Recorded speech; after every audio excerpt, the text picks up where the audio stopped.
এই ছোট লোকের বাচ্চা, তোর সাহস তো কম নাই। তুই আমাকে এভাবে জড়িয়ে ধরে কিস করলি কেন?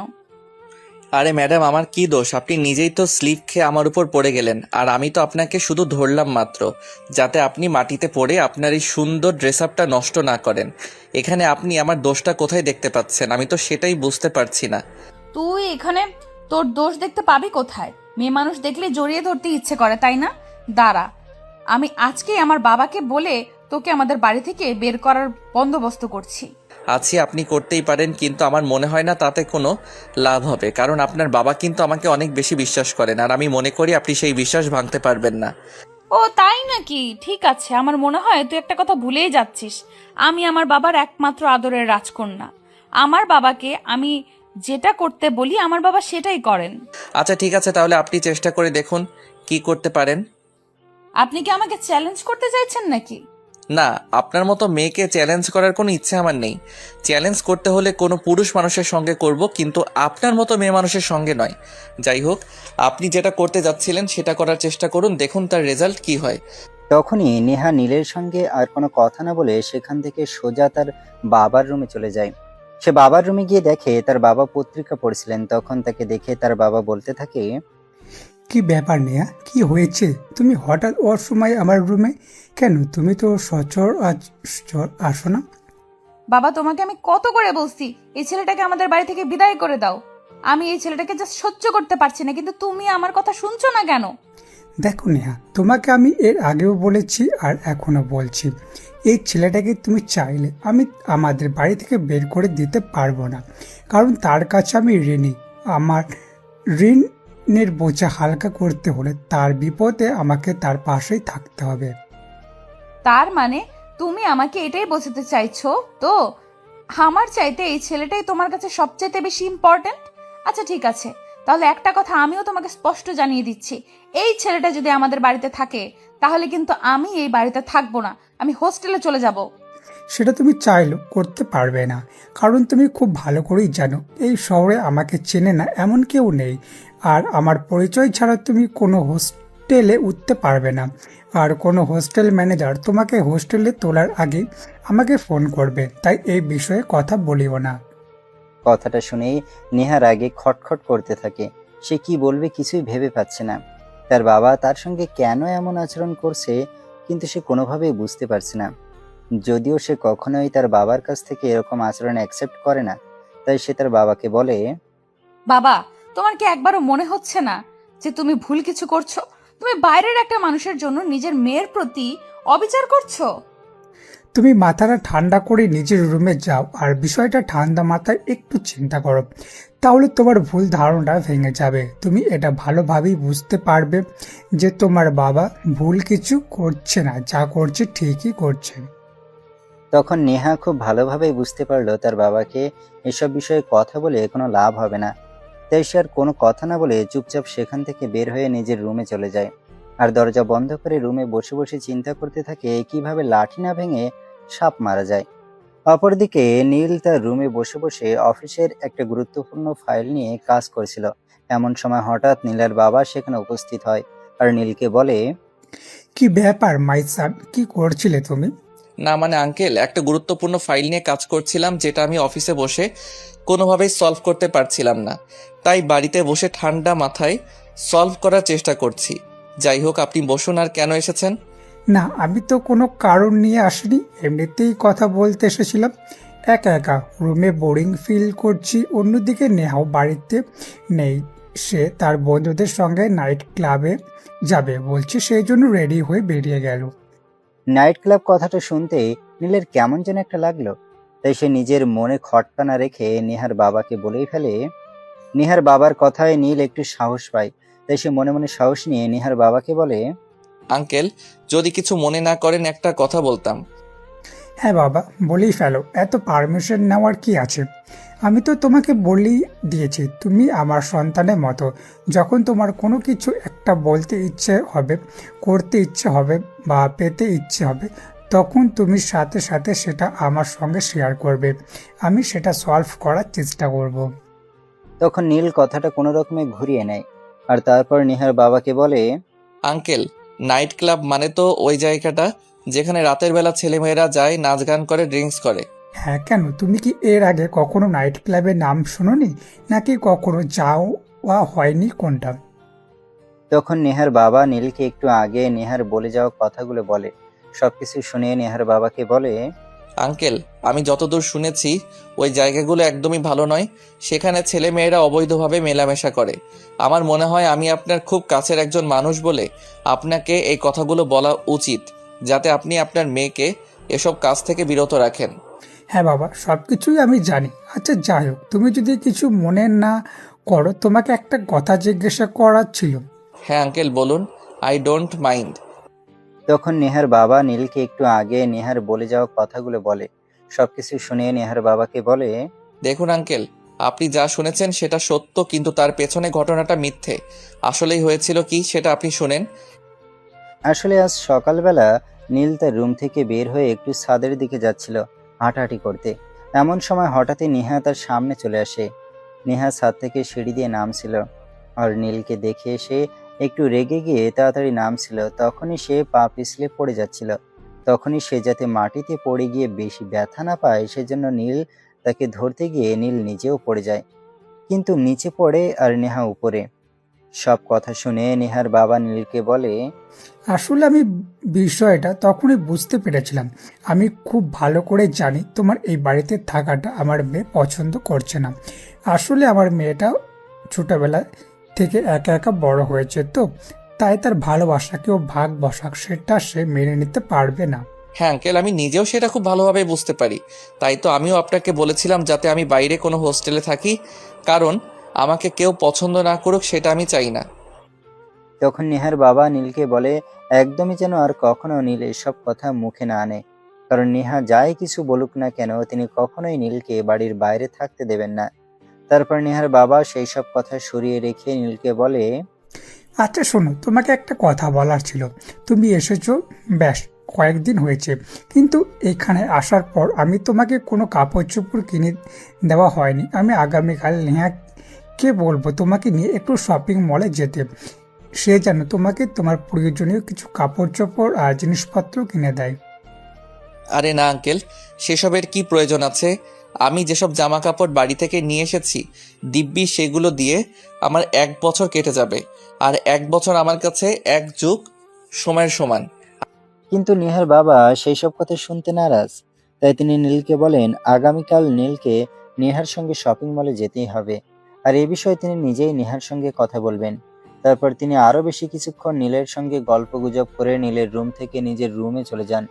পরের দিন সকালবেলা সবাই যখন ব্রেকফাস্ট টেবিলে, তখনই নেহার বাবা নেহাকে বলে, মামুনি, আজ তোমাকে অফিসে যেতে হবে না, তুমি একটু নীলকে নিয়ে শপিং মলে চলে যাও। বেচারা এসেছে তো অনেক দিন হলো, কিন্তু এই পর্যন্ত সে বাড়ি থেকে সেসব জামা কাপড় নিয়ে এসেছে সেগুলোই পরেছে। আমার মনে হয় এখনও তাকে কিছু জামা কাপড় কিনে দেওয়া উচিত। বাবা, তোমার কি মাথা খারাপ হয়ে গেছে নাকি? আমি তো সেটাই বুঝতে পারছি না, এরকম একটা গেও ভূত মার্কা ছেলেকে নিয়ে আমি শপিং করতে যাব? গেয়ভূত কথাটা শুনতে নেহার বাবার প্রচন্ড পরিমাণে মেজাজ খারাপ হয়ে যায়।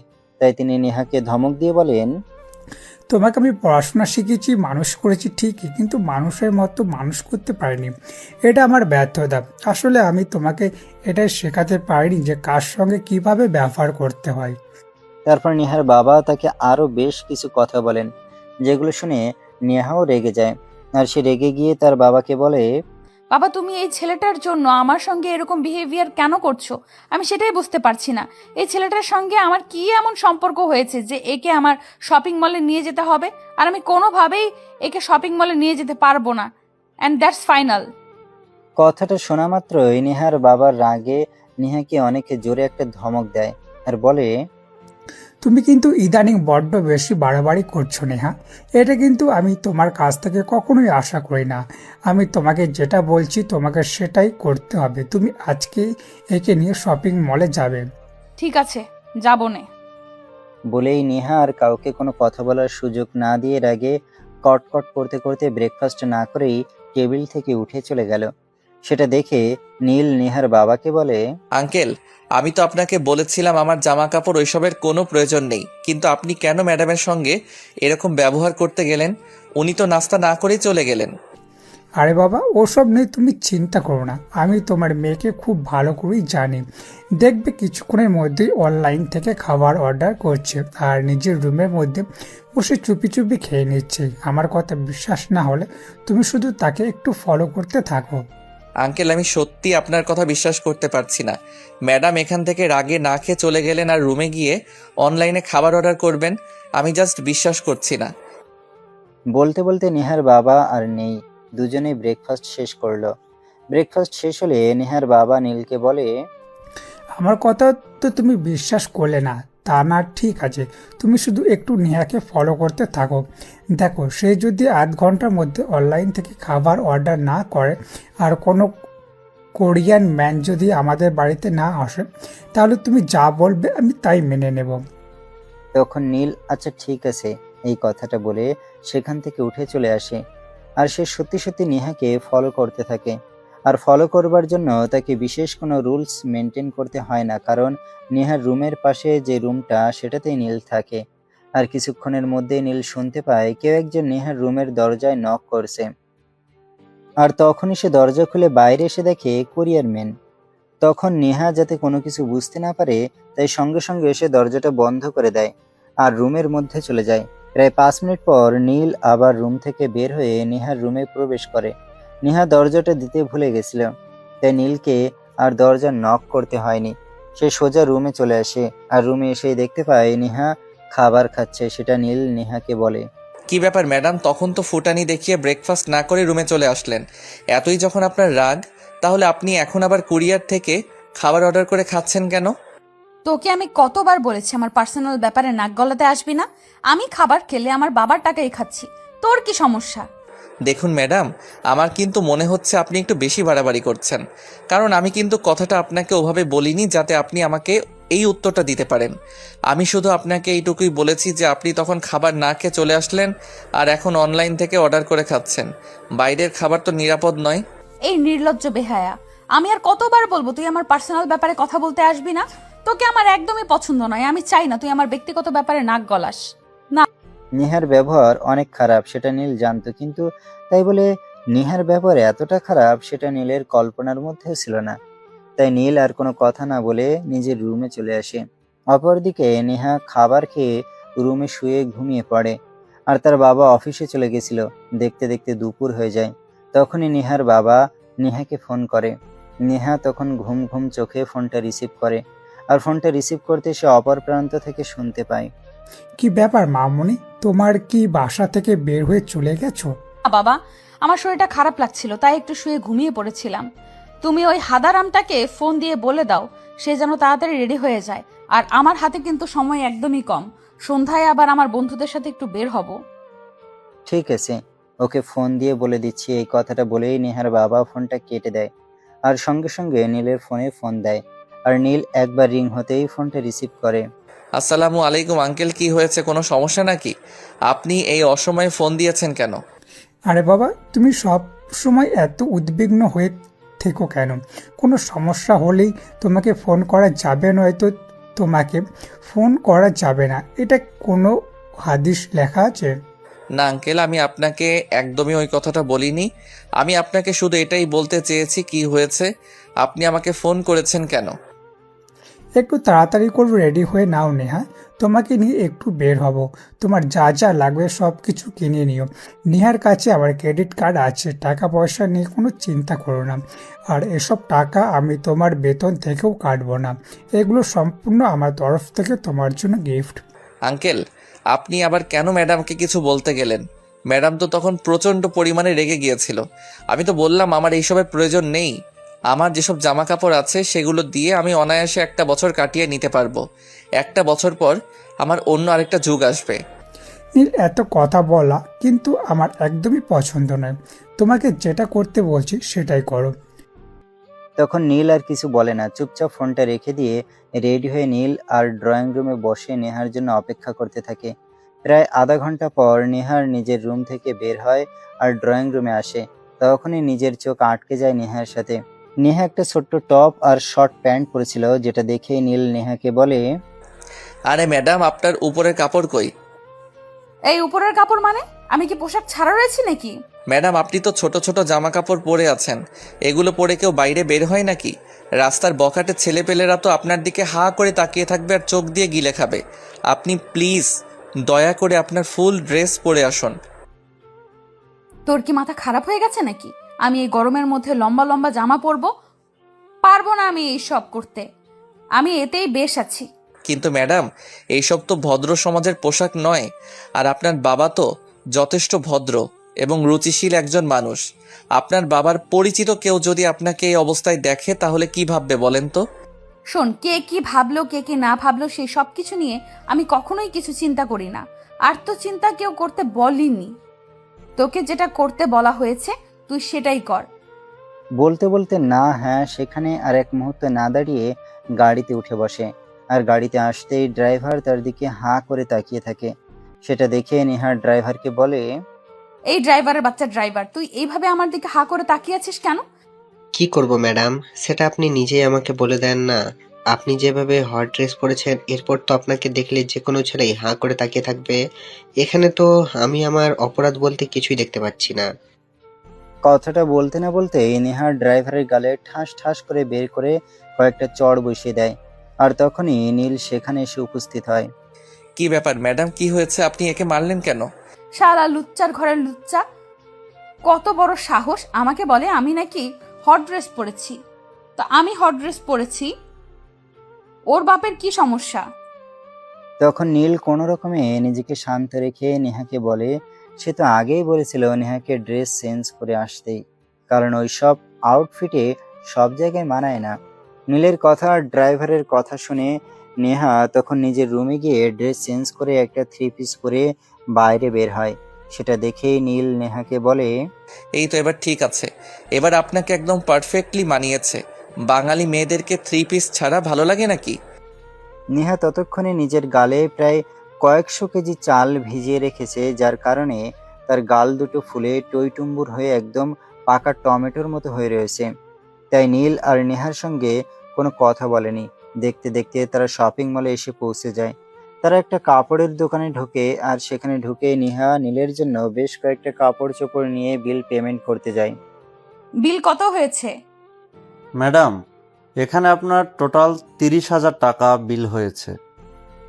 কথাটা শুনে নীল যেন একদম আকাশ থেকে পড়লো, কারণ 30,000 টাকা দিয়ে তার পুরো পরিবার 2 মাস অনায়াসে চলে যেতে পারবে। আর সেখানে কিনা নেহা তার জন্য 30,000 টাকা শুধু জামা কাপড়ই কিনেছে। সেটা শুনে নীল সেলসম্যানকে বলতে থাকে, ওই মিয়া, আপনার কি মাথা খারাপ হয়ে গেছে নাকি? মেয়ে মানুষ পেয়েছেন বলে যা ইচ্ছে তাই দাম রাখবেন, সেটা হবে না। এখানে তো বড়জোর 2,000 টাকার জামা কাপড় হতে পারে, আর আপনি সেখানে 30,000 টাকা বলছেন কি করে? না স্যার, আপনার কোথাও একটা ভুল হয়েছে। আমি সবগুলো দেখে শুনে সঠিকভাবেই আপনাদেরকে প্রাইস বলেছি। আর আপনি হয়তো এটা ভুলে যাচ্ছেন, এটা সুপার শপ। এখানে সব কিছুই ফিক্সড প্রাইসে। এখানে কেউ দামাদামি করে জিনিসপত্র কিনতে আসে না। কিন্তু নীল এসব কথা শুনতে নারাজ, কারণ সে ছোটবেলা থেকে যতবার কাপড় চোপড় কিনতে গিয়েছে ততবার দামাদামি করে পছন্দ হলে কিনেছে, নয়তো কিনেনি। তাই সে এটা একটু মানতে পারছে না। তখন নীল সেলসম্যানকে বলতে থাকে, দেখুন, আমরা গ্রামের মানুষ, কিন্তু তাই বলে কাপড় চোপড় ছাড়া থাকি না, কাপড় চোপড় পরেই থাকি। আর সে যেন কাপড় চোপড় আমাদেরকে কিনতে হয় তাই বলে এত দাম, এটা কখনোই না। এখানে বড়জোর 2,000 টাকার জামা কাপড় হতে পারে, সেখানে আপনি 30,000 টাকা দাম চাইছেন কি করে? স্যার, আমি তো বললাম এটা সুপার শপ। এখানে দামাদামি করে জিনিস বিক্রি করা হয় না। এখানে সবগুলো ফিক্সড প্রাইস। এখানে জিনিসের যা মূল্য দেওয়া আছে, এখান থেকে সবাই এভাবেই কেনে। এই যে আপনাকে এত কথা বলতে বলিনি, আমি শুধু আপনাকে আমার সঙ্গে নিয়ে এসেছি সাইজটা মেপে দেখার জন্য।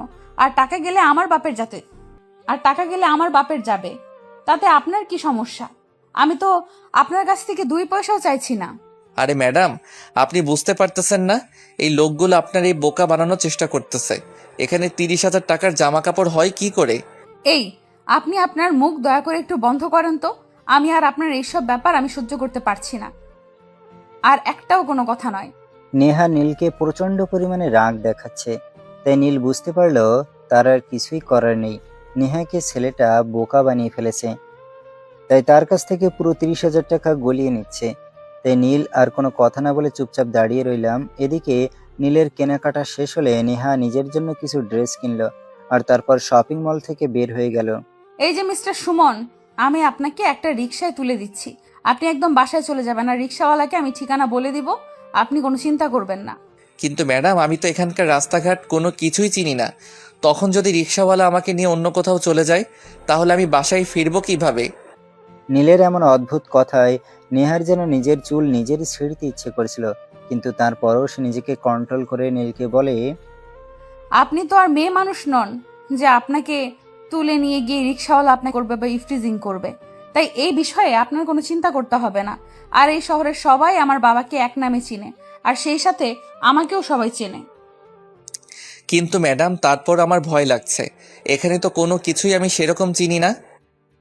নেহা নীলকে কোনোভাবে বোঝাতে পারছে না, আর তাতে নেহার প্রচন্ড পরিমাণ বাবার প্রতি রাগ হচ্ছে। তারপরও সে কোনো রকমে নিজেকে শান্ত করে নীলকে বলে, আপনার বাসায় পৌঁছানো নিয়ে যত কথা, তাই তো? আমি রিকশাওয়ালাকে ভালোভাবে বলে দিব যাতে রিকশাওয়ালা আপনাকে বাসা পর্যন্ত সঠিকভাবে পৌঁছে দেয়। আর তারপর যদি আপনি হারিয়ে যান, তাতে আমি নিজ দায়িত্বে আপনাকে খুঁজে আনবো।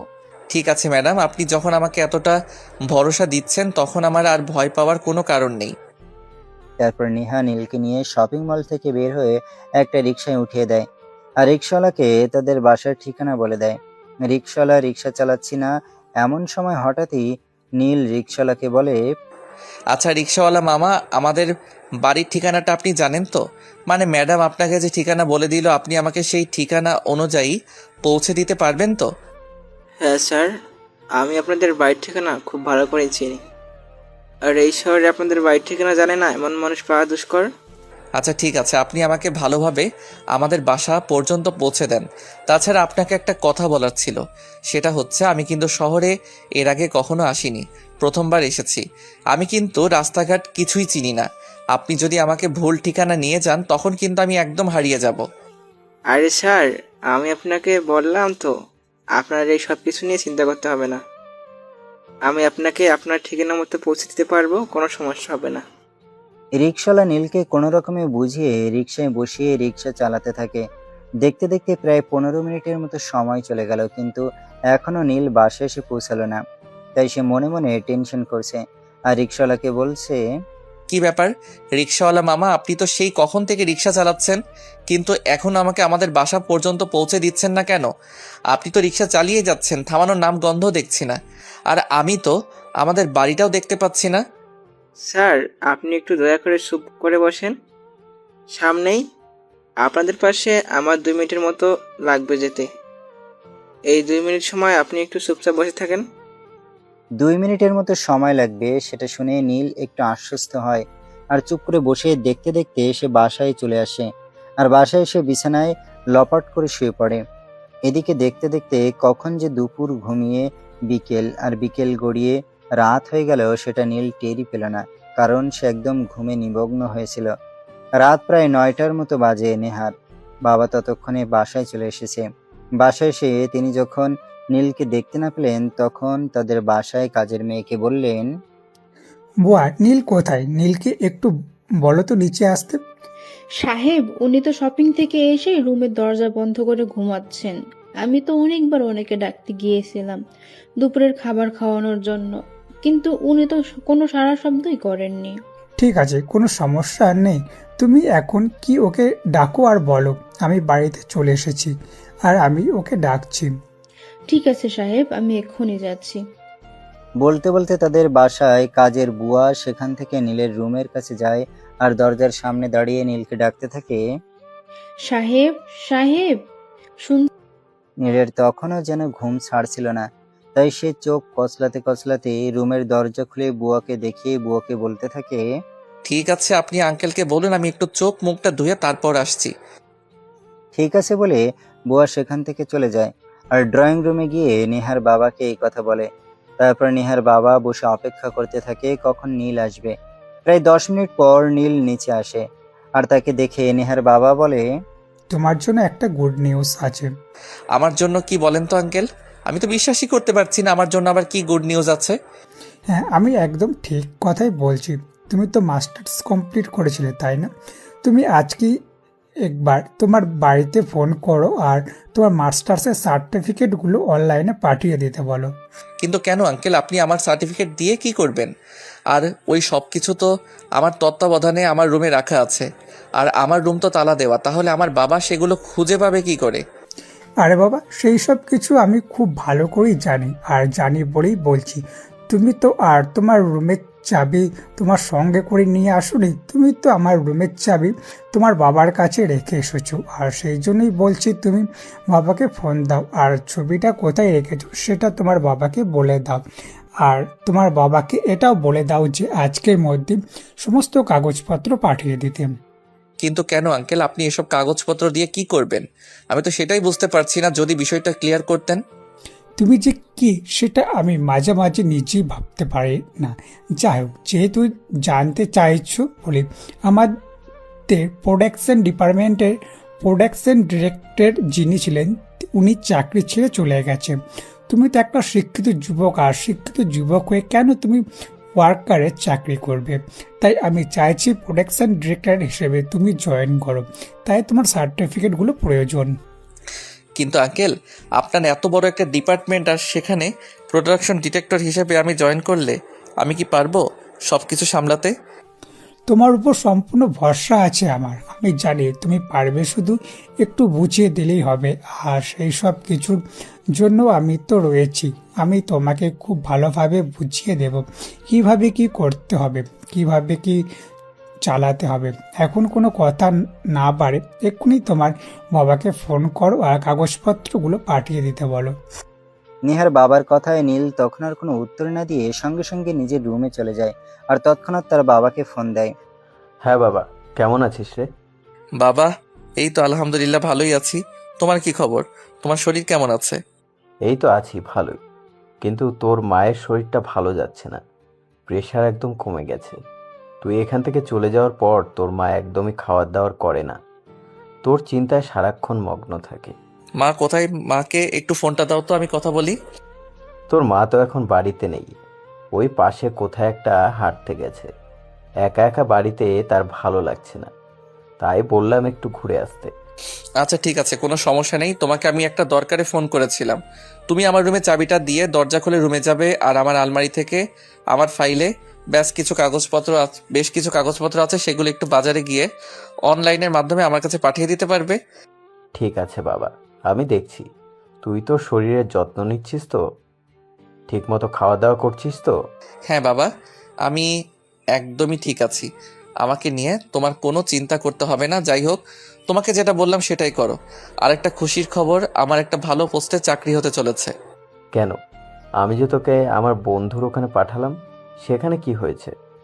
তুই কি ওখানে চাকরি করতে পারবি না? না বাবা, ওরকম কোনো বিষয় নয়।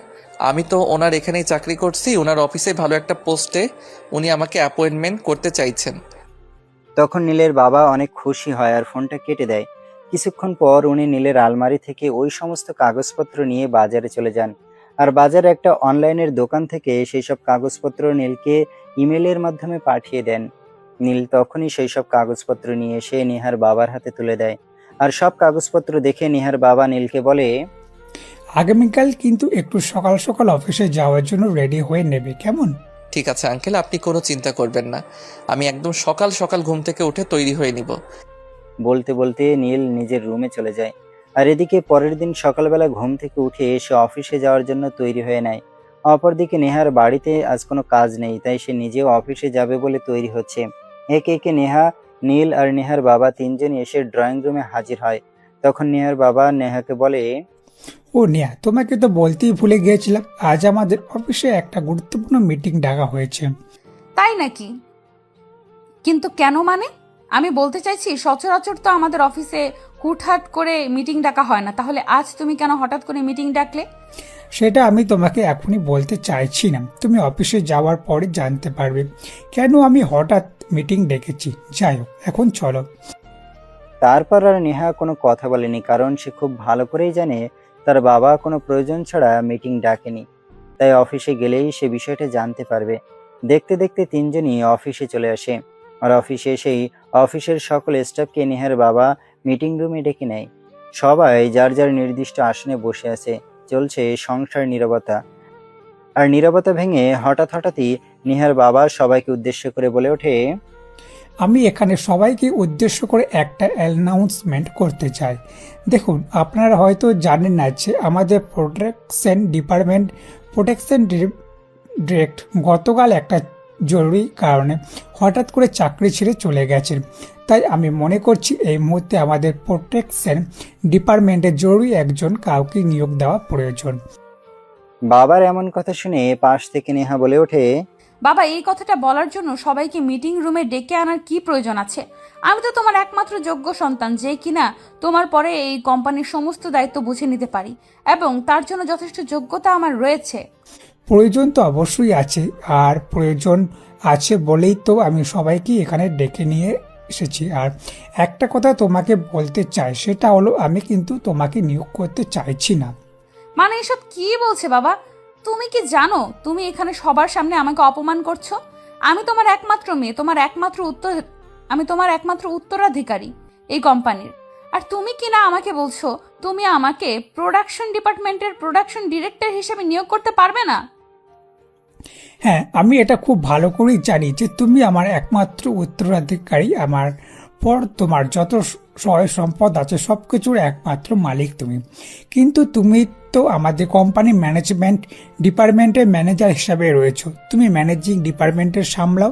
আমি চাই না তুমি প্রোডাকশন ডিপার্টমেন্টে ঢোকো। বাবা, আমি চাই না এই কোম্পানিতে অবস্থান করাকালীন আমার উঁচু পোস্টের বাইরে কেউ অবস্থান করুক। মা, তুমি না চাইলেও আমাকে সেটাই করতে হবে, কারণ আমি ওই পোস্টের জন্য যোগ্য একজন মানুষকে পেয়ে গেছি। সে আমার পরে আমার কোম্পানিটাকে সম্পূর্ণভাবে সামলাতে পারবে। তাছাড়া তুমি তো এখনও পড়াশোনা করছো, আর আমি যাকে অ্যাপয়েন্ট করতে চাই যে সে মাস্টার্স কমপ্লিট করে ফেলেছে। তাই আমি তাকে আমার কোম্পানিতে নিয়োগ দেওয়ার জন্য যোগ্য লোক বলে মনে করছি। কথাটা শুনে নেহা মনে মনে চিন্তা করতে থাকে, কে সেই মানুষ যে এই কোম্পানির জন্য যোগ্য, যাকে তার বাবা তার চাইতে বেশি ভরসা করে, যাকে এই কোম্পানিতে তার বাবা নিয়োগ দিতে চাইছে। তাই সে তার বাবাকে বলে, ও আচ্ছা, ঠিক আছে, আমি বুঝতে পেরেছি। কিন্তু অন্তত তুমি আমাকে এটাই তো বলো তো যে তুমি আমাদের প্রোডাকশন ডিপার্টমেন্টের প্রোডাকশন ডিরেক্টর হিসেবে কাকে নিয়োগ করছো? তখনই তার বাবা নীলের নাম প্রকাশ করে। আর নীলের নাম শোনা মাত্রই নেহা প্রচন্ড পরিমাণে ক্ষেপে যায়, আর রাগত স্বরে তার বাবাকে বলে, বাবা, তুমি একটা গাইয়া খ্যাতকে আমাদের ডিপার্টমেন্টের ডিরেক্টর হিসেবে নিয়োগ করতে চাইছো? এটা আমি কখনোই মেনে নিব না। তুমি এই ছেলেটাকে আমাদের প্রোডাকশন ডিপার্টমেন্টের প্রোডাকশন ডিরেক্টর হিসেবে নিয়োগ দিও না। আমি এর জন্য যোগ্য। তুমি আমাকে এই দায়িত্বটা দাও, আমি এটা সামলাতে পারবো। এই গাইয়া খ্যাত মার্কা ছেলেটা এটা কোনোভাবেই সামলাতে পারবে না। তখন নেহার বাবা সবার সামনেই নেহাকে অনেকে জোরে একটা ধমক দিয়ে বলতে থাকে, নেহা, এবার কিন্তু একটু বেশি বাড়াবাড়ি হয়ে যাচ্ছে। আমি কিন্তু তোমার কাছ থেকে এটা আশা করিনি। তুমি এই ছেলেটার সঙ্গে এরকম আচরণ কেন করছো? তাহলে আমি কি করব তুমি নিজেই সেটা বলে দাও। এই ছেলেটা আমার মুখের সামনে থেকে আমার খাবার ছিনিয়ে নিয়ে যাবে, আর আমি কি বসে বসে দেখবো নাকি? বলতে বলতে লেখা হনহন করে অফিস থেকে বের হয়ে চলে যায়। আর ঠিক তখনই রিমি সেখানে উপস্থিত হয়, আর নেহার বাবাকে উদ্দেশ্য করে বলতে থাকে, স্যার, আমার কি চাকরিটা আছে নাকি চলে যাবে? আর এসব আপনি কি বলছেন? আপনার চাকরি কেন চলে যাবে? কেন? আমাদের প্রোটেকশন ডিরেক্টর চলে গেছে, কিন্তু প্রোটেকশন ডিপার্টমেন্ট তো চলে যায়নি। আমাদের ডিপার্টমেন্টে নতুন একজনকে নিয়োগ করছি, আর আপনি তারই পার্সোনাল অ্যাসিস্ট্যান্ট হয়ে কাজ করবেন। আর হ্যাঁ, আপনার জন্য একটা নিউজ আছে, আমি এই মাস থেকে আপনার স্যালারি আরও 10,000 টাকা বাড়িয়ে দেব। কিন্তু তার বিনিময়ে আমার নতুন ডিরেক্টরকে সমস্ত কাজ আপনার বুঝিয়ে দিতে হবে। ওকে স্যার, কোনো সমস্যা নেই।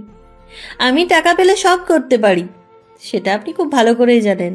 হ্যাঁ, এখন আপনি বেশি কথা না বলে নীলকে নিয়ে যান আর সমস্ত কাজ বুঝিয়ে দিন। আর একটা কথা, আপনার নেহা ম্যাডাম যদি কিছু বলে তাহলে ওনার কথার কোনো উত্তর দেবেন না। আচ্ছা ঠিক আছে। এই কথা বলে রিমি নীলকে বলে, স্যার, আপনি আমার সঙ্গে চলুন, আপনাকে আপনার কেবিনে আর কাজ বুঝিয়ে দিচ্ছি। বলতে বলতে রিমি নীলকে নিয়ে নীলের কেবিনে চলে যায়, আর নীলের সমস্ত কাজ নীলকে বুঝিয়ে দেয়। দেখতে দেখতে চলে গেল বেশ কয়েকদিন। ইতিমধ্যে হঠাৎ একদিন দুপুরের পরে নীল নিজের কেবিনে বসে কাজ করছে। এমন সময় রিমি সেখানে এসে উপস্থিত হয়। সেই যে কোনো কিছু না বলে হঠাৎ করে নীলের গলায় জড়িয়ে ধরে, এটা দেখে নীল অনেকটাই ক্ষেপে যায় আর নিজেকে ছাড়িয়ে নিয়ে বলতে থাকে, কি ব্যাপার, কি সমস্যা আপনার? আপনি এভাবে আমার গলায় জড়িয়ে ধরেছেন কেন? আর আপনারা তো সাহসী বা কি হলো? কি করে? আপনি তো আমার অ্যাসিস্ট্যান্ট মাত্র। আপনি আমার সঙ্গে এইভাবে কথা বলছেন কেন? আমি আপনার অ্যাসিস্ট্যান্ট হয়েছি তো কি সমস্যা হয়েছে? আমি আপনার অ্যাসিস্ট্যান্ট বলে কি আপনাকে ভালোবাসতে পারি না? এই যে শুনেন, মুখের ভাষা ঠিক করে কথা বলেন। আপনি ভুলে যাচ্ছেন আপনি আপনার বসের সঙ্গে কথা বলছেন। না, আমি একদমই ভুলে যাইনি। আমি সব কিছু জেনে শুনেই বলছি। দেখুন, আপনি তো একটা পুরুষ মানুষ, আর আপনার সুন্দর একটা অ্যাসিস্ট্যান্ট রয়েছে। আপনি চাইলে তার সঙ্গে সম্পর্কে যেতেই পারেন। এখানে এত ইয়ে করার কি আছে? You just shut up. আমি আপনার কাছ থেকে আর কোনো কথা শুনতে চাইছি না। আপনি এক্ষুনি আমার চোখের সামনে থেকে দূর হন। আমি আপনার চেহারাটা দেখতে চাইছি না। আর যদি বেশি বাড়াবাড়ি করেন তাহলে কিন্তু আমি এমডি স্যারের সঙ্গে কথা বলতে বাধ্য হব এবং আপনাকে চাকরি থেকে বহিষ্কার করতে বাধ্য হব। দেখুন স্যার, আমি এই যুগের মেয়ে মানুষ। টেকনিক কিভাবে কাজে লাগাতে হয় সেটা আমি খুব ভালো করে জানি।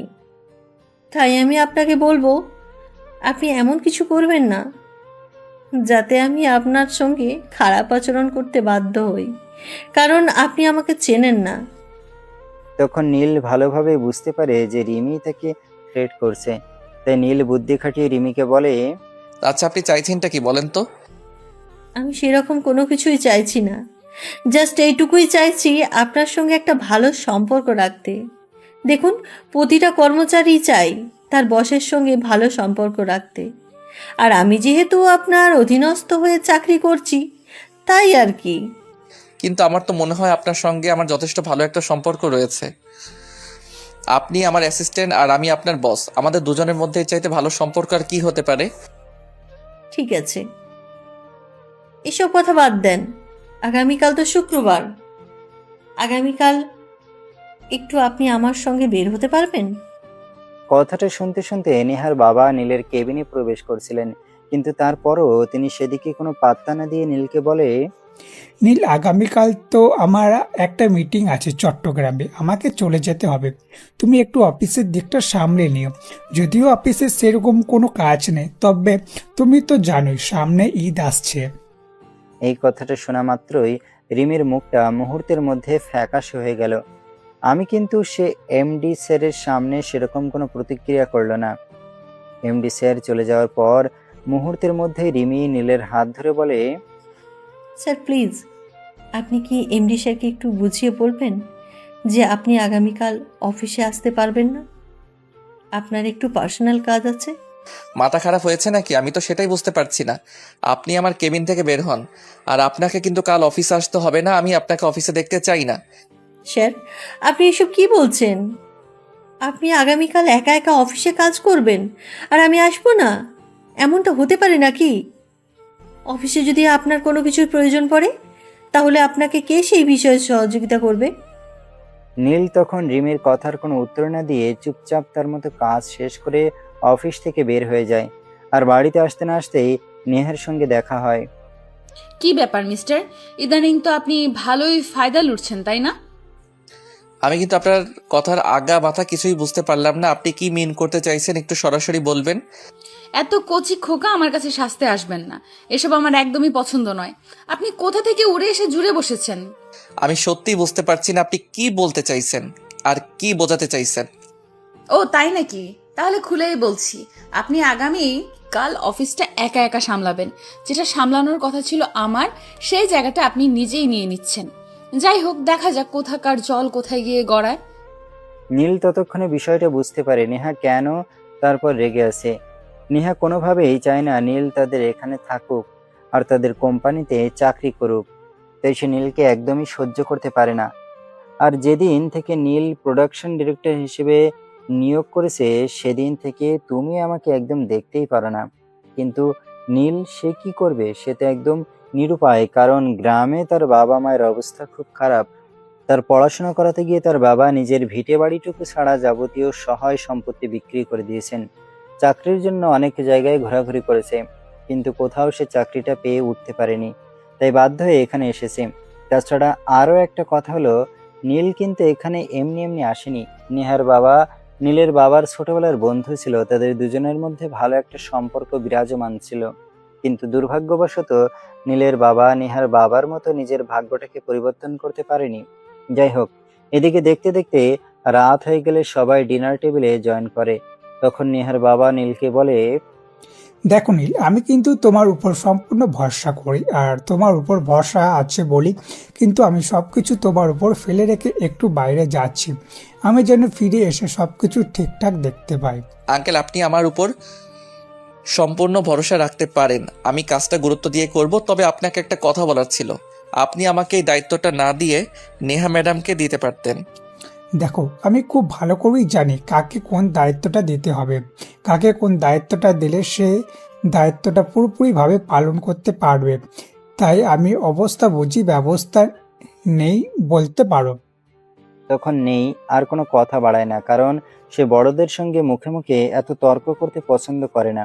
যাই হোক, সবাই একসঙ্গে খাবার ছিল, এমন সময় হঠাৎ তাদের বাসায় কাজের বুয়া নেহার বাবাকে বলে, সে ক্ষেপে থাকলে থাকুক, তাতে আমার কিছু যায় আসে না, কারণ আমি যা কিছুই করছি শুধুমাত্র তার ভবিষ্যতের কথা চিন্তা করেই করছি। আর এখন যদি সে নিজেকে নিজের ভবিষ্যৎ কুড়ালে মারতে চায়, তাহলে তো আমি আর কিছুই করার থাকবে না। তবে আমি একটা কথা বলতে পারি, আমি যতদিন বেঁচে আছি ততদিন তার উপর কোনো আঁচ আমি আসতে দেব না। তারপর আর কেউ কি কোনো কথা বলে না, চুপচাপ যে যার মতো খাওয়া দাওয়া করে নিজের রুমে চলে গেল। রাতের বেলা যখন ঘুমানোর প্রস্তুতি নিচ্ছিল, তখনই হঠাৎ নেহা তার রুমে প্রবেশ করেছে। নীলের সামনে দাঁড়িয়ে বলতে থাকে, কত টাকা চাই? কত টাকা হলে আমাদের বাড়ি অফিস সবকিছু ছেড়ে চলে যাবেন? মানে আপনি কি বলতে চাইছেন? আমি তো কিছুই বুঝতে পারছি না। এত ন্যাকা সাজার কোনো প্রয়োজন নেই। আমি শুধু বলতে চাইছি আপনি কত টাকা পেলে আমাদের অফিস বাড়ি এসব কিছু ছেড়ে চলে যাবেন। দেখুন, একটা চাকরি করা আমার প্রয়োজন, তাই আমি এখানে চাকরি করতে এসেছি। কিন্তু তাই বলে আপনি আমার সঙ্গে এভাবে ব্যবহার করতে পারেন না। আপনার যদি আমাকে ভালো না লাগে তাহলে বলেন, আমি এমনিতেই আপনাদের অফিসের চাকরি ছেড়ে চলে যাব। তার জন্য প্রতিদিন আপনি আমাকে এভাবে অপমান করতে পারেন না। আর আমি কেনই বা আপনার এই অপমান সহ্য করব? যেখানে সব কিছুই বুঝতে পারছেন, তাহলে এখনো এখানে পড়ে রয়েছেন কেন? কেন চলে যাচ্ছেন না? ঠিক আছে, কোনো সমস্যা নেই, আমি চলে যাব। তবে একটা কথা, আপনার বাবা বাড়িতে আসার পর, কারণ আপনার বাবা আমাকে পুরো অফিসের দায়িত্ব দিয়ে গেছেন।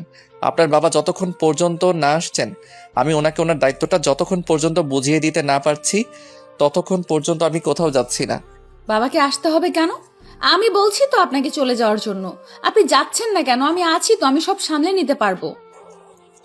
সে আপনি আমাকে যাই বলেন, আমি আপনার বাবা না আসা পর্যন্ত অপেক্ষা করব।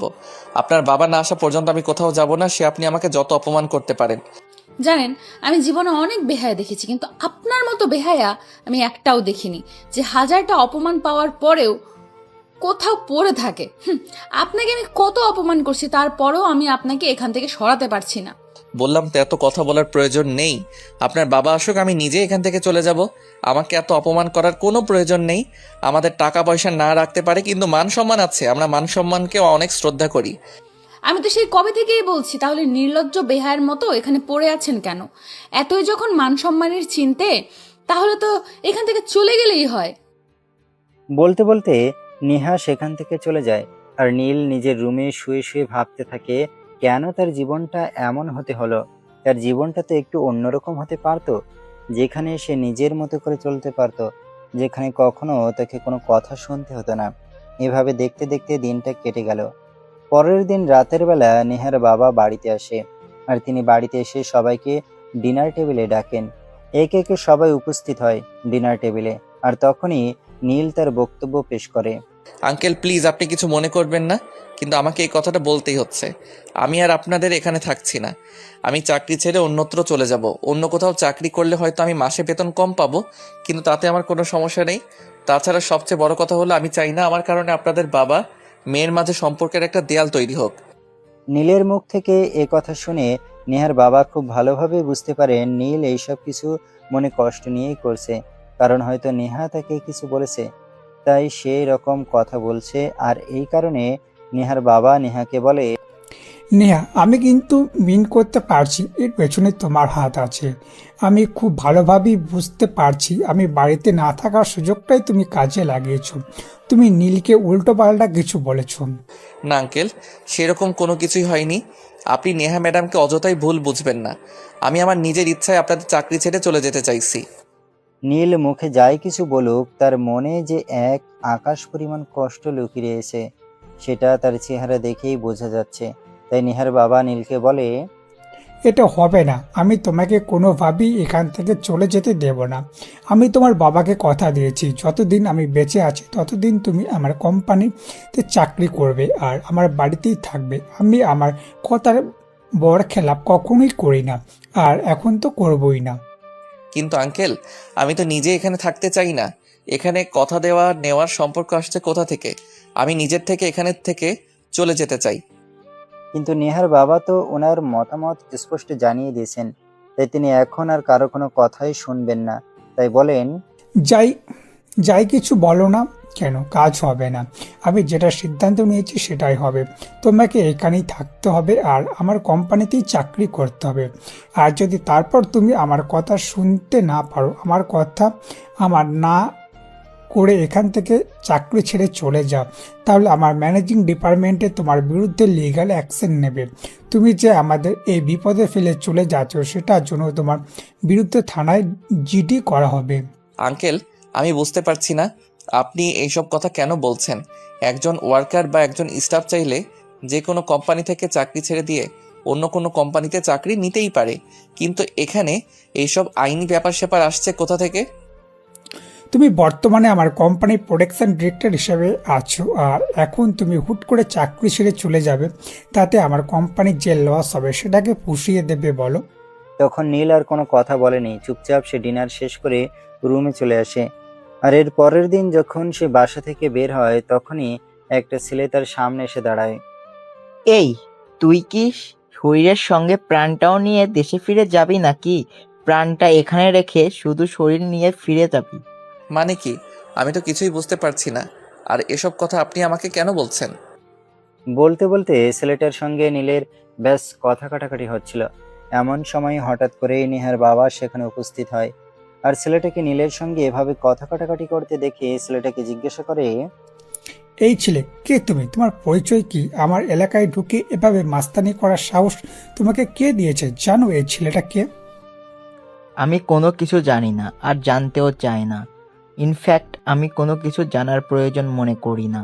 আমার উপর মহল থেকে অর্ডার এসেছে, শুধু এই ছেলেটাকে এই শহর থেকে সরিয়ে দিতে হবে। ব্যাস এইটুকু, আমি আর কোনো কিছুই জানতে চাই না। ও তাই নাকি? আচ্ছা ঠিক আছে, তুই জাস্ট 2 মিনিট ওয়েট কর, আমি তোর উপর মহলে কথা বলছি। কথাটা বলা শেষ করার আগেই নেহার বাবা পুলিশে ফোন করে। আর কিছুক্ষণের মধ্যে পুলিশ ইন্সপেক্টর সেখানে এসে পৌঁছায়। পুলিশ সেখানে এসে নেহার বাবাকে দেখতে পেয়ে বলে, আরে আপনি এখানে কেন? কি হয়েছে? ওই যে আমার সামনে দাঁড়িয়ে থাকা মানুষটাকে দেখতে পাচ্ছেন, ওনাকে নাকি ওনার উপর মহল থেকে পাঠানো হয়েছে। আমার বন্ধুর ছেলে আমার বাড়িতে থাকে, তাকে এই শহর থেকে বিদায় করে দেওয়ার জন্য। ও তাই নাকি? তাহলে তো বিষয়টা খতিয়ে দেখতে হয়। তার উপর যদি আবার আপনার মতো একজন মানুষ বাড়ির মেহমানের উপর হয় তাহলে তো ভালোভাবেই দেখতে হয়। হ্যাঁ, আমিও তো এটাই ভেবে পাচ্ছি না আমার বন্ধুর ছেলের উপর হামলা করতে কে তাকে পাঠিয়েছে। আপনি একদম চিন্তা করবেন না, আমি তাকে নিয়ে যাচ্ছি এবং বিষয়টা দেখছি। বলতে বলতে ইন্সপেক্টর নিহান নামের ওই ছেলেটাকে থানায় নিয়ে চলে যায়। আর 1 ঘন্টা পরে নিহার বাবাকে ফোন করে, কি ব্যাপার ইন্সপেক্টর, কোনো খবর পেলেন? আমি কোনো কাজে হাত দিয়েছি আর সেটা সমাধান হয়নি এমনটা তো কখনোই হয়নি। তবে কি হয়েছে জানেন? আমার এই কাজটার ফলাফল এরকম হবে সেটা আমি কল্পনাতেও ভাবিনি। যাই হোক, বিষয়টা তো আপনাকে বলতেই হবে। ইন্সপেক্টর, কিন্তু কি হয়েছে সেটা এত ঘুরিয়ে পেয়েছি না বলে সরাসরি বলুন, না যাতে আমার বুঝতে অসুবিধা হয়। আপনার মেয়ে স্বয়ং এই ছেলেটাকে অ্যাপয়েন্টমেন্ট করেছে। আপনার মেয়ে এই ছেলেটাকে পুরো 2 লাখ টাকা দিয়েছে। কি বলছেন আপনি? আমি তো বিশ্বাস করতে পারছি না। আমার মেয়ে এই ছেলেটাকে 2 লাখ টাকা দিয়ে পয়েন্ট করেছে শুধুমাত্র নীল আমাদের এলাকা থেকে চলে যাওয়ার জন্য। ঠিক আছে, আপনি ডাকুন, আমি দেখছি কি করা যায়। নেহার বাবা কোনোভাবেই এটা মেনে নিতে পারছে না যে ওনার মেয়ে এরকম একটা কাজ করেছে। তাই তিনি কাল বিলম্ব না করে সরাসরি নেহার সঙ্গে দেখা করতে নেহার রুমে চলে যান। নেহার রুমে গিয়ে তিনি দেখেন নেহা আপন মনে গুনগুন করে গান গাইছে। ওটা কি তোর বাবার উপস্থিতি? তার রুমে সেই গান বন্ধ করে তার বাবার দিকে ফিরে তাকায় আর বাবাকে বলে, কি ব্যাপার বাবা, হঠাৎ করে তুমি আমার রুমে কেন? তুমি নীলকে আমাদের বাড়ি এবং এলাকা থেকে সরিয়ে দেওয়ার জন্য কাকে 2 লক্ষ টাকা দিয়ে অ্যাপয়েন্টমেন্ট করেছিলে। বাবা এসব তুমি কি বলছো? আমি কাকে 2 লাখ টাকা দিয়ে অ্যাপয়েন্ট করতে যাব? আর এত টাকা আমি পাবোই বা কোথায়? আর কেনই বা করতে যাব? যদিও টাকার প্রশ্নটা আমি করিনি, আমি শুধু তোমাকে এটাই বলছি যে তুমি কেন 2 লক্ষ টাকা খরচ করে একজনকে অ্যাপয়েন্ট করতে গেলে শুধুমাত্র নীলকে এখান থেকে সরিয়ে দেওয়ার জন্য। বাবা আমি বলছি তো আমি এমন কোনো কাজ করিনি, তারপরেও তুমি কেন অযথাই আমাকে ফোর্স করছো? আমি না জেনে কিছুই বলছি না। সকালবেলায় যে ছেলেটা নীলকে থ্রেট করতে এসেছিল আর তখনই আমি সেই ছেলেটাকে আটকে পুলিশে দিয়ে দিই আর পুলিশই কেসটা ইনভেস্ট করে এটা জানতে পেরেছে এবং সমস্ত তথ্য প্রমাণ ও পুলিশের কাছে রয়েছে। তাই আমি তোমাকে শেষবারের মতো বলছি, তুমি কেন এই ছেলেটাকে সরিয়ে দেওয়ার জন্য কাউকে অ্যাপয়েন্ট করেছিলে। নেহা তখন খুব ভালোভাবে বুঝতে পারলো এখন আর কথা লুকিয়ে রেখে লাভ হবে না। বাবা যেহেতু সবকিছু জেনে গেছে, এখন তো সবকিছু বলতেই হবে। তাই সে তার বাবাকে বলতে লাগে, যেখানে তুমি খুব ভালো করে জানো এই ছেলেটাকে আমি একদমই সহ্য করতে পারি না, সেখানে তুমি কেন আমাকে এই প্রশ্নটা করছো? মানে তুমি কি পাগল নাকি? আমি তো সেটাই বুঝতে পারছি না। তুমি শুধুমাত্র নিজের একটু সুবিধা করবার জন্য আরেকজন মানুষকে এভাবে বিপদের সম্মুখীন করতে পারো? এটা আমার কল্পনার বাইরে ছিল। এখনো সময় আছে, তুমি নিজেকে শুধরে নাও। নীল এখনই থাকবে আর এই বাড়িতেই থাকবে, এটা আমার সিদ্ধান্ত। এখন তুমি কি করবে না করবে সেটা একান্তই তোমার ব্যক্তিগত সিদ্ধান্ত। হ্যাঁ, তুমি যখন তোমার সিদ্ধান্ত বদলাবে না তখন তো আমার সিদ্ধান্ত আমাকেই নিতে হবে। তাই আমি সিদ্ধান্ত নিয়েছি আমি আর এই বাড়িতে থাকবো না। যে বাড়িতে এই ছেলেটা থাকবে আমি এই বাড়িতে অ্যাডজাস্টমেন্ট করে চলতে পারবো না। তারপর নেহা তারপর বাবার সঙ্গে আরো রাগারাগি করে সেখান থেকে নিজের রুমে চলে যায়। আর তৎক্ষণাৎ সে ব্যাগপত্র এবং নিজের প্রয়োজনীয় সকল জিনিসপত্র গুছিয়ে বাসা থেকে বের হয়ে যায়। সেটা দেখে নীল নেহার বাবার সঙ্গে কথা বলতে আসে। আঙ্কেল, এটা আপনি কি করলেন?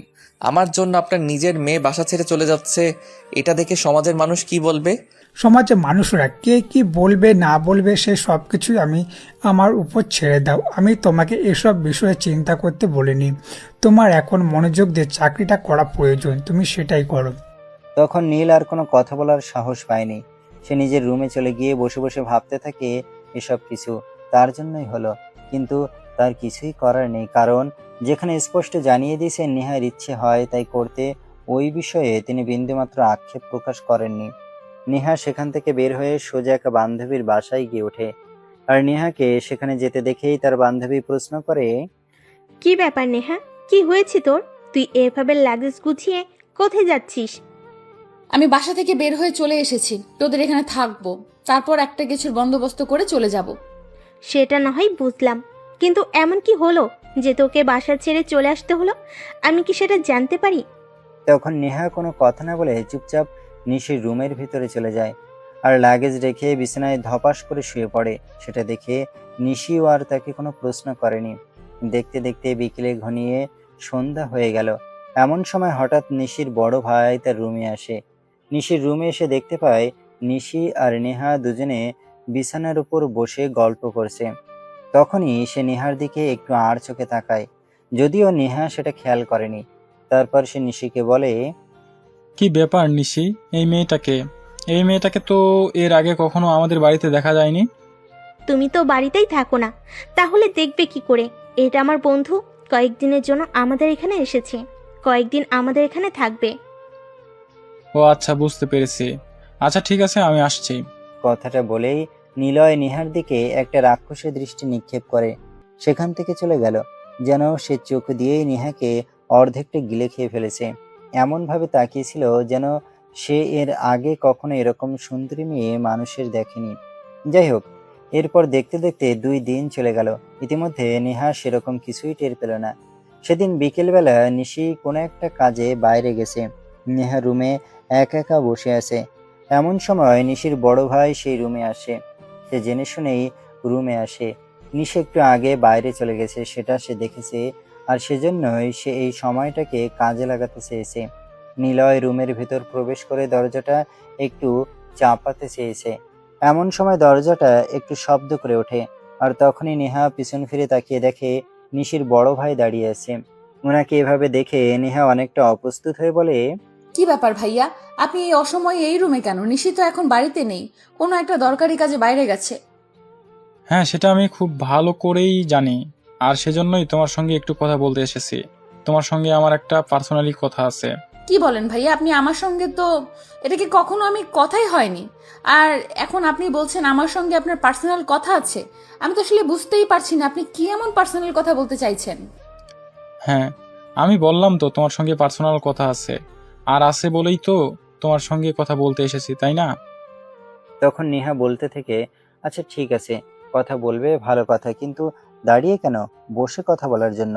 তখন নিলয় নেহার একটু কাছে গিয়েই বসে, আর তারপর তার হাতটা ধরার চেষ্টা করে। তখনই নেহা একটু পিছিয়ে গিয়ে বলে, আরে ভাইয়া, এসব আপনি কি করছেন? আপনি তো বললেন শুধু আমার সঙ্গে একটু কথা বলবেন, কিন্তু আপনি আমার হাত ধরছেন কেন? তখন নিলয় একটু সরে গিয়ে বলে, সরি, আসলে তোমাকে যেটা বলতে চাই, দেখো আমি কিন্তু ঘুরিয়ে পেঁচিয়ে কথা বলা একদমই পছন্দ করি না। যা বলি সবসময় স্পষ্ট করে কথা বলি। হ্যাঁ ভাইয়া, ঠিক আছে, আমি বুঝতে পেরেছি। এবার তো বলুন আপনি আমাকে কি বলতে চান। তখন নিলয় বলে নিলয় নেহাকে পছন্দ করে, আর নেহা এক কথাতেই রাজি হয়ে যায়। কারণ নিলয় ছিল সুদর্শন এক পুরুষ, যাকে দেখে যে কোনো মেয়ে প্রথম দেখাতেই প্রেমে পড়ে যেত। নেহা নিজেও তো একটা মেয়ে মানুষ, আর তার ক্ষেত্রে উপকার ব্যতিক্রম হবে না। তারপরে শুরু হয় তাদের দুজনের প্রেম, কিন্তু সেটা নেহার বান্ধবী নিশি জানতো না। এদিকে নিলয় নামের ছেলেটা নেহাকে ভুলিয়ে ভালিয়ে বাড়িতে পাঠানোর বন্দোবস্ত করে, কারণ তার মনে কিন্তু অন্য চক্কর চলছে। সেটা আপনারা গল্পের শেষের দিকে জানতে পারবেন। যাই হোক, এইদিকে হঠাৎ একদিন বিকেলবেলা নিশি আর নেহা রুমে গল্প করছিল। এমন সময় হঠাৎই নেহা নিশিকে বলে, নিশে, আমি আগামীকাল বাড়িতে চলে যাচ্ছি। এতদিন তোদের এখানে থেকে ডিস্টার্ব করার জন্য সরি। আরে দোস্ত, তুই এটা কি বলছিস? আমি তো তোকে আমার নিজের বোনের মতোই মনে করি। তুই আমাদের বাড়িতে আছিস, আর এতে আমি বিরক্ত হব কেন? আমার তো খুবই ভালো কেটেছে সময়টা। আচ্ছা দোস্ত, ঠিক আছে, আমি কিন্তু আগামীকালকেই বাড়িতে চলে যাচ্ছি। এর পরদিন সকাল হতে না হতেই নেহা নিজের জিনিসপত্র আবারও গুছিয়ে বাড়ির উদ্দেশ্যে রওনা দেয়। প্রায় সকাল 10টার মতো হবে বাজে। সে বাড়িতে এসে পৌঁছায়। তখন নীল আর তার বাবা অফিসে বেরোচ্ছিল। নেহার বাবা নেহাকে দেখতে পেয়ে বলে, কি ব্যাপার, তুমি নিজে নিজে বের হয়ে গেলে আবার নিজেই চলে আসলে যে? আই এম সরি বাবা, আসলে আমি এতদিনে আমার ভুলটা বুঝতে পেরেছি। তুমি আমাকে ক্ষমা করে দাও, এরপর আর আমি কখনোই এমন ভুল করব না। ঠিক আছে, এখন ভিতরে যাও, আমি অফিসে যাচ্ছি, বাড়ি ফিরে এসে তোমার সঙ্গে কথা বলবো। বলতে বলতে নেহার বাবা আর নীল দুজনেই বাসা থেকে বের হয়ে যাচ্ছিল। এমন সময় নেহা পেছন থেকে নীলকে উদ্দেশ্য করে বলে, কি ব্যাপার? আমার ফিরে আসাতে মনে হয় আপনি খুশি হননি, তাই এরকম মুখটাকে গোমরা মেরে রেখেছেন। আপনি এভাবে কেন বলছেন? এটা আপনার বাড়ি, আর এখানে আমি একজন আশ্রিত মাত্র। আপনার বাড়িতে আপনি ফিরে আসবেন না তো কেউ ফিরে আসবে? আর এখানে আমার মুখ গোমরা করে রাখার কি আছে? বলতে বলতে নীল আর নেহার বাবা দুজনেই অফিসে বেরিয়ে পড়ে। আর অফিসে এসে নেহার বাবা নীলকে নিজের কেবিনে ডাকে। কি ব্যাপার আঙ্কেল, কিছু হয়েছে নাকি? আপনি আমাকে কিছু বলবেন?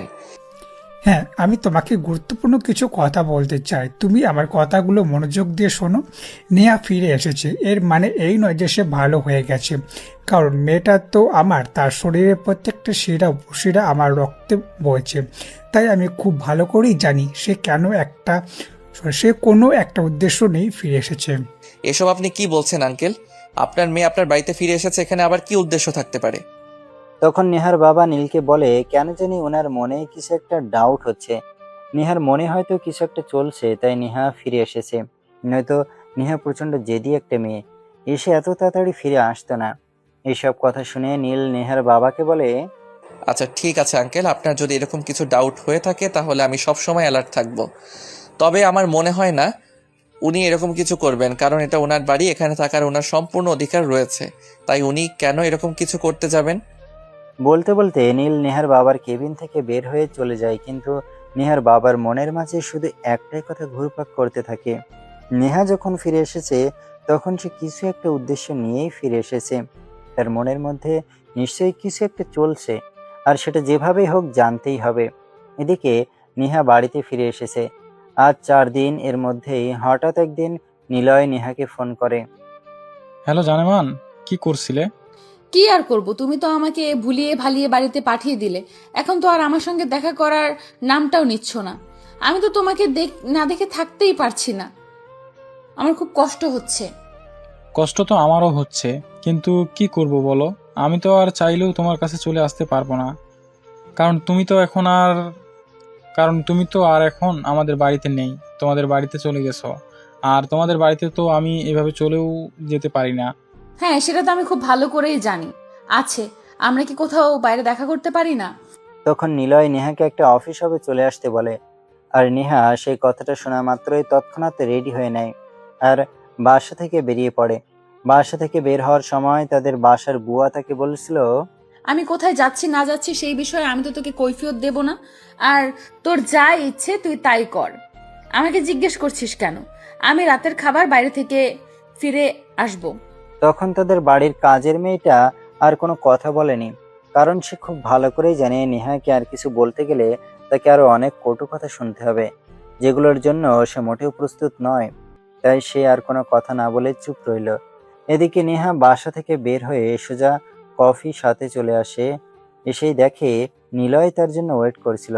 তাই সে নিলয়কে বলে, oh baby, I am so so sorry. আমার বাসা থেকে বের হতে হয়তো একটু লেট হয়ে গেছে। তুমি মনে হয় অনেকক্ষণ ধরে আমার জন্য ওয়েট করছো, তাই না? হ্যাঁ, আমি তো আমার জান পাখিটার জন্য অনেকক্ষণ ধরে ওয়েট করছিলাম। যাই হোক, কেমন আছো তুমি? এই তো আছি ভালোই। তোমার কি অবস্থা? তুমি কেমন আছো? আর আমি চলে আসার পর নিশি কিছু বলেছিল? না, সেরকম কিছুই বলেনি, শুধু বলেছিল তুমি চলে আসাতে তার অনেক খারাপ লাগছে। বেশ কয়েকদিন একসঙ্গে রয়েছে তো, তাই একটু ওরকম লাগছে। যাই হোক, তোমাকে যেটা বলার জন্য ডেকেছি। বল, কি বলবে বল। তুমি আগামীকাল থেকে ঠিক আগের মতোই অফিস জয়েন করবে, আর আমি তোমাকে যেভাবে কাজ করতে বলবো ঠিক সেভাবেই করবে। কিন্তু কেন? আমি তো বাবাকে বলে দিয়েছি আমি আর অফিসে যাব না। অফিস করার কোনো ইচ্ছে আমার নেই। আর এখন করে কিভাবে বলবো আমি অফিসে যাব? তখন নিলয় নেহাকে ফুসরিয়ে ফাসরিয়ে অনেক কথা বলে বুঝিয়ে দেয় যেভাবেই হোক নেহাকে অফিসে ঢুকতেই হবে। সে নেহাকে আরো বলে, আমি যে তোমাকে বললাম যে তোমাকে এছাড়া আমার থাকতে অনেক কষ্ট হচ্ছে, তাই তুমি আগে অফিসে ঢুকো, তোমার বাবার কাছাকাছি থাকো, তোমার বাবার মনের অবস্থাটা বোঝার চেষ্টা করো, তারপর একদিন সুযোগ বুঝে তোমাকে দেখা করিয়ে দাও। ও আচ্ছা, আমি এতক্ষণে বুঝতে পেরেছি। তাহলে তো তুমি বিষয়টা আমাকে আগে বুঝিয়ে বললেই পারতে, তাহলে তো আর এত পেঁচাল পাড়ার কোনো মানেই ছিল না। তখন নেহা আরো বেশ কিছুক্ষণ গল্প করে আর বাইরে থেকে রাতের খাওয়া দাওয়া করে বাসায় ফিরে আসে। নেহা বাসায় আসার কিছুক্ষণের মধ্যেই তার বাবা বাসায় আসে। তার বাবা যখন তাকে ডিনার টেবিলে ডাকে তখন সে সেখানে যায় আর তার বাবাকে বলে, বাবা, আমি আগামীকাল থেকে আবার অফিসে জয়েন করতে চাই।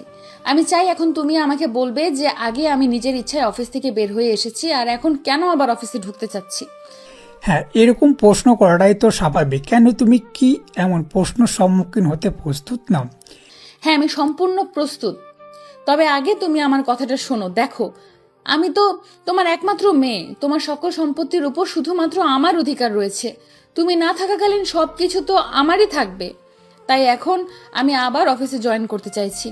হ্যাঁ ঠিক আছে, কিন্তু আমি তোমাকে এখন কিন্তু অন্য কোনো পোস্টে জয়েন করতে দেব না। তোমাকে ম্যানেজিং ডিপার্টমেন্টেই থাকতে হবে। নেহা তখন তাতেই রাজি হয়ে যায়, কারণ নিলয় তাকে এভাবেই কথা বলতে বলেছে। নিলয় তাকে বলেছে তার বাবা তাকে যে ডিপার্টমেন্টে জয়েন করতে বলুক তাতেই যেন সে রাজি হয়ে যায়। মূল কথা, তাকে যেভাবেই হোক তার বাবার আশপাশ থাকতে হবে আর তার বাবার মনের ইচ্ছাটা জানতে হবে। আর এর পরদিন থেকেই নেহা অফিস করতে শুরু করে। এভাবে চলে গেল বেশ কয়েকদিন। ইতিমধ্যে হঠাৎ একদিন আবারও নিলয় নেহাকে ফোন করে।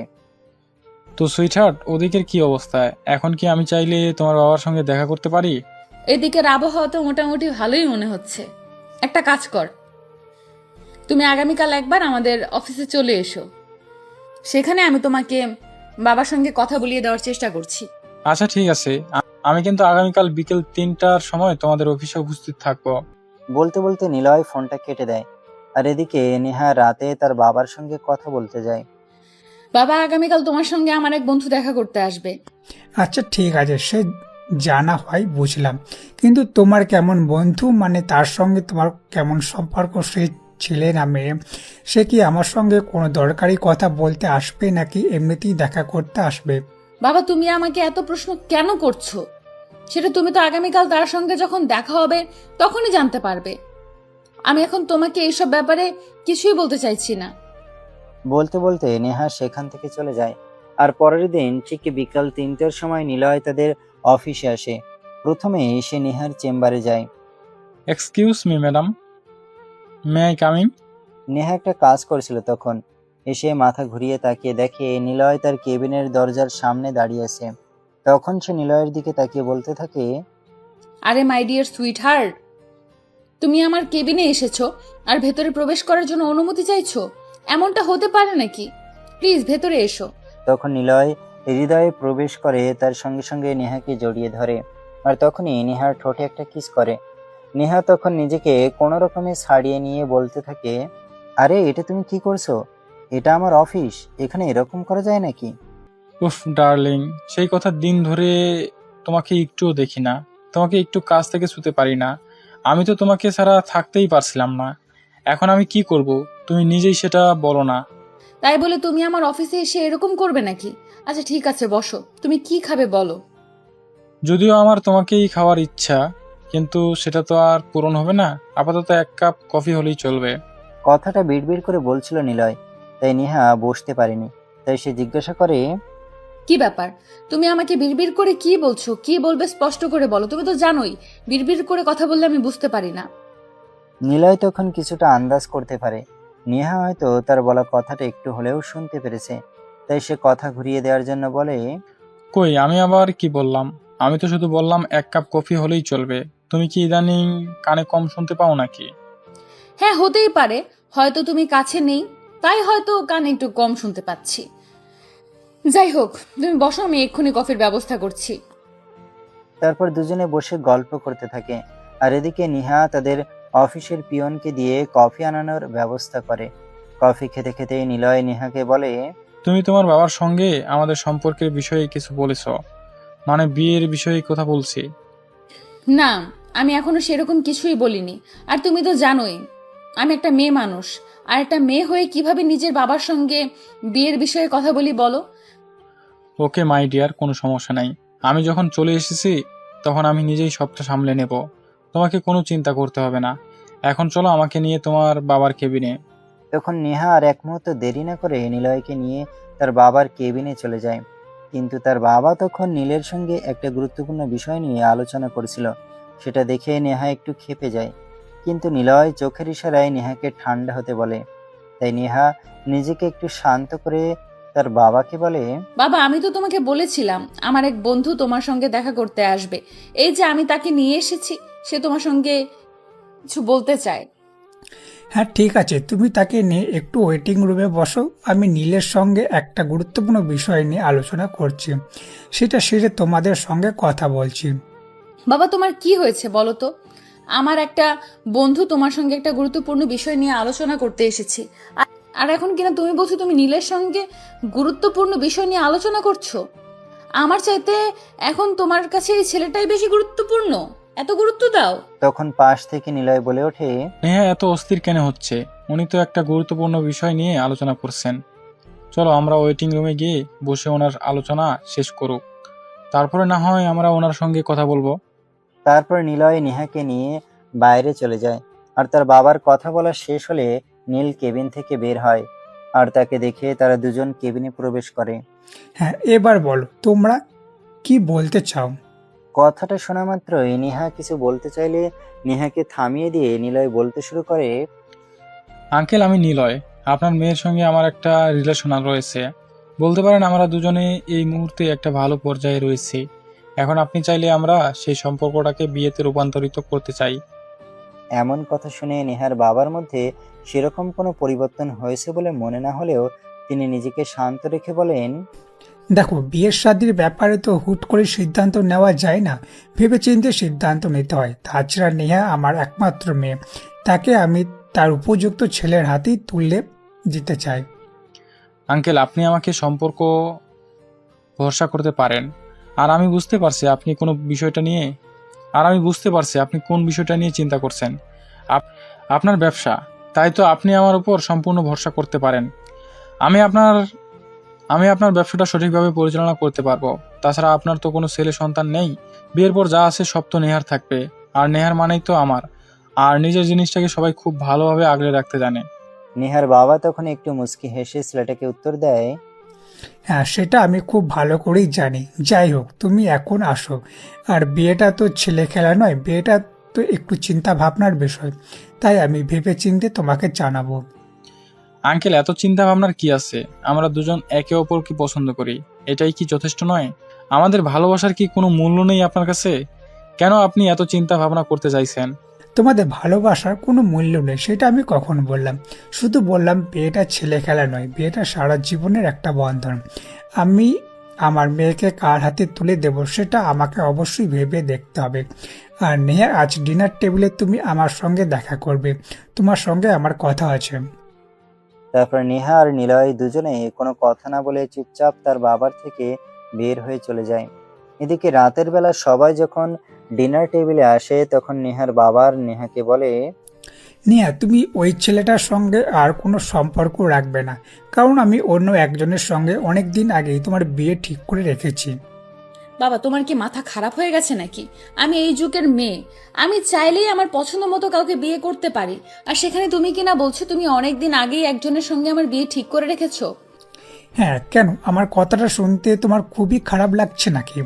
আমি তোমার বাবা, আর বাবা হয়ে এইটুকুই সিদ্ধান্ত নেওয়ার যথেষ্ট অধিকার আমার রয়েছে। বাবা, আমি নিলয়কে ভালোবাসি, এর চাইতে বড় কোনো সত্য নেই। আর তাকে ছাড়া অন্য কাউকে আমি কখনো বিয়ে করতে পারবো না। তাছাড়া নিলয় তোমার মেয়ের জামাই হতে যথেষ্ট উপযুক্ত একটা ছেলে। কে তোমার জন্য উপযুক্ত আর কে তোমার জন্য উপযুক্ত নয় সেটা বোঝার মতো ক্ষমতা এখনো তোমার হয়নি, তাই আমি সেই বিষয়ে তোমার উপর একটু ভরসা করি না। কথাটা বলতেই নেহা প্রচন্ড পরিমাণে খেতে চায় আর রাতের খাবার না খেয়ে সেখান থেকে উঠে চলে যায়। তখনই নীল নেহার বাবাকে বলে, আচ্ছা আঙ্কেল, নিলয় ছেলেটাকে তো দেখলাম মোটামুটি ভালোই তো। আর নেহা ম্যাডাম যেহেতু ওনাকে পছন্দ করেন, তাহলে আপনি কেন এমন কথা বলছেন? ছেলেটাকে তুমি দেখছো, কিন্তু ছেলেটার কথাগুলো তুমি শোনোনি, তাই আমি বলবো এই বিষয়ে আমি তোমার কোনো মতামত গ্রহণ করব না। আর তুমি একবার আজকেই তোমার বাবাকে ফোন করবে আর আগামীকাল আমাদের এখানে আসতে বলবে। কেন আঙ্কেল? না মানে আসলে আপনি তো জানেন আমার বাবার শরীরটা ইদানিং ভালো যাচ্ছে না, তাই এভাবে হুট করে বাবাকে চলে আসতে বলতে পারি না। আমি ড্রাইভারকে বলে দিচ্ছি, তুমি শুধু আমাদের বাড়ির ঠিকানাটা দিয়ে দাও, ড্রাইভার নিজে গিয়েই নিয়ে আসবে। কেন, বাকি কারণে সেই সব কিছু তোমার বাবা আসার পরেই জানতে পারবে।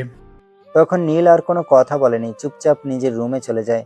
এরপর পরের দিন বিকেলের মধ্যে তাদের বাড়ির ড্রাইভার নীলের বাবাকে নিয়ে আসে।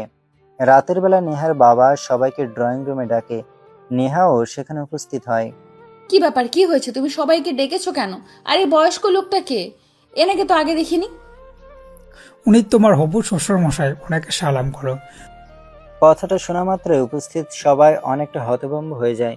নেহা কিছু বলার আগে নীল বলে, আঙ্কেল, এসব আপনি কি বলছেন? আপনার কি মাথা খারাপ হয়ে গেছে নাকি? আমার বাবাকে আপনি নীলা ম্যাডামকে হবু শ্বশুর বলে পরিচয় দিচ্ছেন কেন? তুমি চুপ করো, আমি তোমার সঙ্গে কোনো কথা বলছি না। তারপর তিনি আবারও নেহার দিকে তাকিয়ে ধমক দিয়ে নেহাকে বলেন নীলের বাবাকে সালাম করতে। তখন নেহা বলতে থাকে, অসম্ভব বাবা, কখনোই না। এতক্ষণ আমি জানতাম না এই লোকটাকে, আর এখন যেহেতু জেনে গেছি নিজের বাবা, তখন তো প্রশ্নই ওঠে না। তখন নেহার বাবা একটা চিৎকার দিয়ে ওঠে, আর তাতে নেহা অনেকটা ভয় পেয়ে যায়। আর সে ভয় পেয়ে নীলের বাবাকে সালাম করে আর তারপর একটু সরে দাঁড়ায়। ওই ছেলেটার সঙ্গে তোমার সম্পর্কটা চলবে না, কারণ ওই ছেলেটার সঙ্গে আমি কখনোই তোমাকে এক হাতে দেব না। নীলের বাবা আর আমি ছোটবেলাকার বন্ধু। আমরা ছোটবেলায় একে অপরকে কথা দিয়েছিলাম বিয়ের পর যদি ছেলে সন্তান হয় আর আমার যদি মেয়ের সন্তান হয় তাহলে আমরা আমাদের ছেলে মেয়েকে একে অপরের সঙ্গে বিয়ে দেব। আমি তোমাদের শেষ সব কথা মানি না, কারণ তোমাদের কবে কাকে কোন বিষয়ে কথা দিয়েছো সেই সব কিছু আমরা জানি না এবং জানার প্রয়োজনও মনে করি না। তাছাড়া সবচেয়ে বড় কথা হলো আমি নিলয়কে পছন্দ করি আর তার সঙ্গে আমার একটা সম্পর্ক রয়েছে, তাই তুমি চাইলেই আমি নিলয়কে ছেড়ে নীলকে বিয়ে করতে পারবো না। এরকম একটা জায়গা খ্যাত ছেলেকে বিয়ে করলে আমার সমাজ বলতে কিছুই থাকবে না। নিয়ে অনেক বলে ফেলেছো তুমি। আমি তোমার কাছ থেকে আর কোনো কথাই শুনতে চাইছি না। আমি তোমার বাবা, আমি কি করব না করব সেই বিষয়ে আমি তোমার কাছ থেকে কোনো মতামত গ্রহণ করব না। আমি আমার মতামতটাকে বেশি প্রাধান্য দিয়ে থাকি, সেটা তুমি খুব ভালো করেই জানো। তুমি যদি তোমার মতামতটাকে বেশি প্রাধান্য দাও তাহলে আমাকে বলতে হবে আমাকেও আমার মতামতটাকে বেশি প্রাধান্য দিতে হবে। আমি তোমার কথা রাখতে পারবো না। কথাটা বলতে বলতে নেহা সেখান থেকে উঠে গিয়ে নীলের সামনে দাঁড়ায় আর নীলকে শার্টের কলার ধরে টেনে দাঁড় করায়। তারপর নীলকে বলে, এই এত লোভ কিসের তোর? প্রথমে চাকরি নেই, চাকরি পেয়েছিস, তার উপর আবার আমাদের কোম্পানির প্রোডাকশন ডিরেক্টর হিসেবে জয়েন করেছিস, আর এখন পুরো কোম্পানিটাকে নিজের দখলে নিয়ে নিতে চাইছিস। ম্যাডাম প্লিজ আপনি শান্ত হন। আপনি আমাকে ভুল বুঝবেন না। আপনাদের সম্পদের উপর আমার কোনো লোভ নেই, আর আপনাকে বিয়ে করা তো অনেক দূরের কথা। এই বিষয়ে কোনো কিছুই জানতাম না। কি ভেবেছিস কি তুই? তোদের মতো ছোট লোকদের আমি চিনি না? তোদের মতো ছোট লোকদের আমি খুব ভালো করেই চিনি। তোরা যেখানে সম্পত্তি আর সুন্দরী মেয়ে দেখতে পাস সেখানে এই দুমড়ে পড়িস। নিয়া, স্টপ অফ দিস ননসেন্স। তুমি ওকে আর একটা কথাও শোনাবেন না। ও তোমার হবু হাজবেন্ড, ওকে সম্মান দিয়ে কথা বলো। সেটার খেতায় আগুন। আমি ওকে কোনোদিন আমার হাজবেন্ড হিসেবে মানি না আর মানবো না। তুমি এক্ষুনি এদেরকে আমাদের বাড়িতে থেকে চলে যেতে বলো, তা না হলে কিন্তু আমি নিজেই এদের দুজনকে ঘাট ধাক্কা দিয়ে বাড়ি থেকে বের করে দিতে বাধ্য হব। তখন আর নেহার বাবা নিজের রাগ কন্ট্রোল করতে পারেনি, তাই ঠাস ঠাস করে নেহার দুইটা চড় বসিয়ে দেয়। বলতে থাকে, নেহা যেন ওনাকে আর বাবা বলে না পরিচয় দেয়। এই কথা শুনে নেহা বলতে থাকে, বাবা এসব তুমি কি বলছো? তুমি একটা ছেলের জন্য আমাকে দূরে সরিয়ে দিচ্ছ। শুধু যে দূরে সরিয়ে দিয়েছে তাই নয়, তোমাকে আমি আমার সকল সম্পদ থেকেও বঞ্চিত করছি। আমি আমার সকল সম্পত্তি নীলের নামে লিখে দিচ্ছি। মানে এসব কি বলছো বাবা? আমি কিছুই বুঝতে পারছি না। আমি তোমার সন্তান আর তুমি আমাকে বঞ্চিত করে একটা বাইরের ছেলেকে যে সমস্ত সম্পত্তি দিয়ে দিচ্ছ। হ্যাঁ, শুধু দিচ্ছি না, দিয়ে দিয়েছি। কারণ কি জানো, তুমি যখন গতকাল ওই ছেলেটাকে আমার অফিসে নিয়ে এসেছিলে আমি খুব ভালোভাবেই বুঝতে পেরেছিলাম ছেলেটা তোমাকে নয় তোমার বাবার সম্পত্তিকে ভালোবাসে। সেটা তার ভাষায় প্রকাশ পাচ্ছিল। বাবা এসব তুমি কি বলছো? নীল যথেষ্ট ভালো ছেলে, তাকে আমি অনেক দিন ধরে চিনি, সে এমন করতেই পারে না। ও তাই নাকি? তোমার আগে কয়েকটা মেয়ের সঙ্গে মিলন আবার ছেলেটার সম্পর্ক করেছে সেটা তুমি জানো? এই নাও দেখো, এখানে কয়েকটা মেয়ের সঙ্গে তার ফিজিক্যাল রিলেশন এর ভিডিও ফুটেজ রয়েছে। কথাটা বলেই নেহার বাবা তার সামনে বেশ কয়েকটা ভিডিও ফুটেজ তুলে ধরে। এগুলো দেখে নেহার মাথা চেন্না চক করে দিচ্ছিল। সে কোনোভাবে এটা বিশ্বাস করতে পারছিল না।